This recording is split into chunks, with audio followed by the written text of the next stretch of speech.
અને વાત કરીશું મોરબીની તો મોરબીમાં મણિ મંદિર પાસેનું ધાર્મિક દબાણ હટાવાયું છે।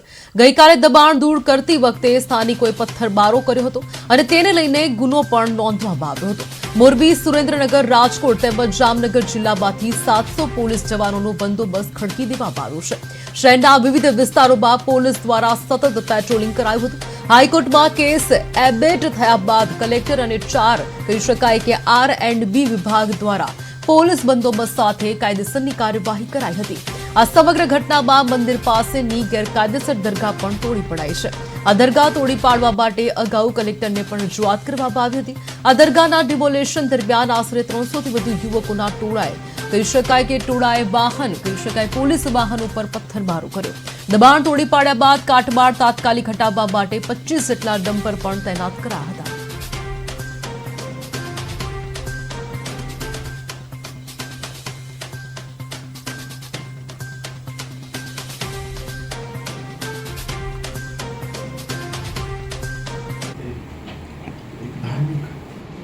ગેરકાયદેસર ધાર્મિક સ્થળ બંધાયેલું હતું। કલેક્ટરશ્રી તરફથી R&B વિભાગ તરફથી અમને બંદોબસ્ત ફાળવણી માટે પત્ર મળ્યો હતો, જેના આધારે અમે બંદોબસ્ત ફાળવેલો હતો। આ જે જગ્યા છે એ અગાઉ 2022માં લેન્ડ ગ્રેબિંગ અંતર્ગત ગુનો પણ દાખલ થયેલો હતો।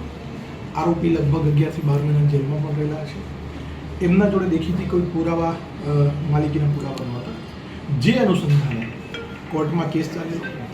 મૂળ આરોપી જે હતો એ તો ગુજરી ગયા, પણ કેસ નામદાર કોર્ટે એબેટ કરી અને જે જમીન છે એ પરત મેળવવા